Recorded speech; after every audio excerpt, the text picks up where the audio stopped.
Hi friends, नमस्कार. Connect cooking with अमृतामध्ये तुमचं मनापासून स्वागत. तर आज आपण लाल भोपळ्याचे घारगे कसे बनवायचे हे बघणार आहोत. काही ठिकाणी लाल भोपळ्याला डांगर बोलतात, काशेफळ बोलतात, तसेच काही ठिकाणी गंगाफळ देखील बोलतात. त्याचे तिखट घारगे कसे बनवायचे हे आपण बघणार आहोत. हे खायला खूप टेस्टी लागतात. बनवायला तर खूपच सोपे आहे. फक्त मेजरमेंट परफेक्ट असावं. तेच मेजरमेंट कसं घ्यायचं हे आज आपण बघणार आहोत. वेळ न घालवता लगेचच रेसिपीला सुरुवात करूया. त्या अगोदर तुम्ही जर चॅनलवरती नवीन असाल तर प्लीज चॅनलला नक्की सबस्क्राईब करा. सोबतच बाजूच्या घंटीवर देखील दाबा, म्हणजे येणाऱ्या प्रत्येक रेसिपीचं नोटिफिकेशन तुम्हाला येईल आणि तुमची कुठलीही रेसिपी मिस नाही होणार. तर लाल भोपळ्याचे तिखट घारगे बनवण्यासाठी 250 ग्रॅम भोपळा घेतलेला आहे मी आणि याची साल काढून घेतलेली आहे. आणि हा आता आपल्याला छोट्या छोट्या पीसेसमध्ये कट करून घ्यायचा आहे. तुम्ही किसून देखील घेऊ शकता. याचे मी असे पातळ पातळ काप करून घेते.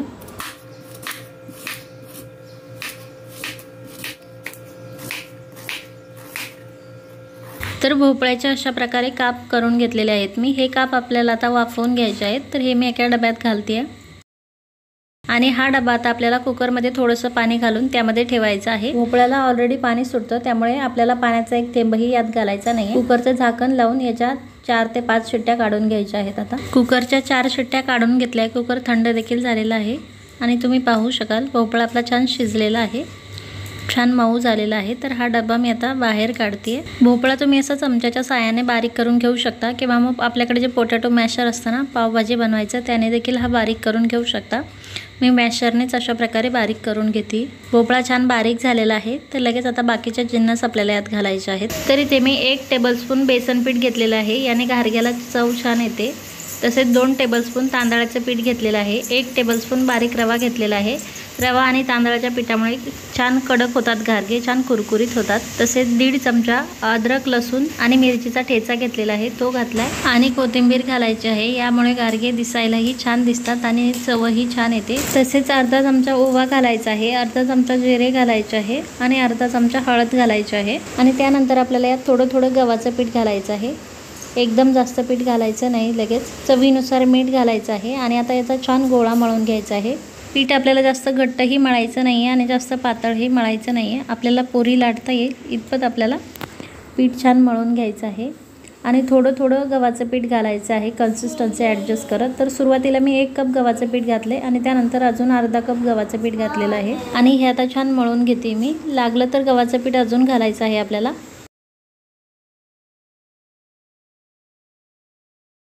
अशा प्रकारे छान गोळा मळून घ्यायचा आहे आपल्याला याचा. इथे मला 2 कप गव्हाचं पीठ लागलेलं आहे. गव्हाचं पीठ तुम्हाला थोडंफार कमी जास्तही लागू शकतं. आणि हा गोळा मळून झाल्याच्या नंतर यावरती थोडंसं तेल टाकून आपल्याला हा पुन्हा मळून घ्यायचा आहे, जेणेकरून हे पीठ कडक व्हावं नाही यासाठी.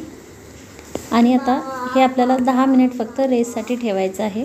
त्यानंतर आपण याचे घारगे बनवून घेऊयात. 10 मिनिटानंतर पीठ आपलं छान फॉर्मट झालेलं आहे. थोडंसं परत हे एकदा मळून घ्यायचं आहे आणि लगेच याचे छोटे छोट्या लाट्या म्हणजे छोटे छोटे गोळे करून घ्यायचे आहेत पुरी लाटण्यासाठी. अशा प्रकारे सर्व पिठाचे मी अशा प्रकारे छोटे छोटे गोळे करून घेते. तर सर्व गोळे मी अशा प्रकारे बनवून घेतलेले आहेत, तुम्ही पाहू शकाल. लगेच आपण याचे घारगे लाटून घेऊयात. घारगे लाटताना पोळपाटाला चिटकू नये यासाठी थोडंसं तेल लावून घ्यायचं आहे आणि त्यानंतर लाटून घ्यायचे आहेत आपल्याला हे पुरीसारखे. घारगे आपल्याला एकदम जास्त जाड जाड लाटायचे नाही आहे, छान पातळ घारगे लाटून घ्यायचे आहेत, म्हणजे हे खूप छान चवदार लागतात. तुम्ही पाहू शकाल मी कशा प्रकारे हे पातळ ठेवलेले आहेत. तर आणि अशाच प्रकारे आता मी सर्व घारगे अगोदर लाटून घेते. तुम्ही हे लाटणं आणि तळणं दोन्ही प्रोसेस सोबत करू शकता. मी हे सर्व अगोदर लाटून घेते.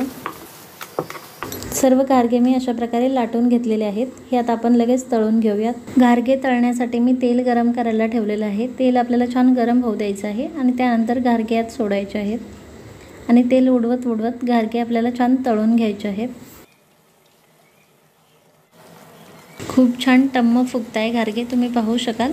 लगेच टम्म फुगतायत आणि आता दोन्ही साईडने आलटवून पालटवून आपल्याला हे गोल्डन कलरचे होईस्तोवर छान तळून घ्यायचे आहेत. तुम्ही पाहू शकाल घारगे आपलं छान तळलेलं आहे. हा मी काढून घेते. यातलं तेल असं निथळून घ्यायचं आहे. लगेच हे कोरडे पडतात, बिलकुल तेलकट होत नाहीत आणि लगेच ह्या घारग्याचं तेल निथळूस्तोवर दुसरा घारगा तेलात सोडायचा आहे, म्हणजे तळण्याची प्रोसेस लवकर लवकर होते. तुम्ही पाहू शकाल दुसराही घारगा किती छान टम्म फुगलेला आहे. तर हा देखील आता मी काढून घेते. यातलं तेल निथळवून घ्यायचं आहे आणि आता राहिलेले सर्व घारगे अशाच प्रकारे तळून घेते.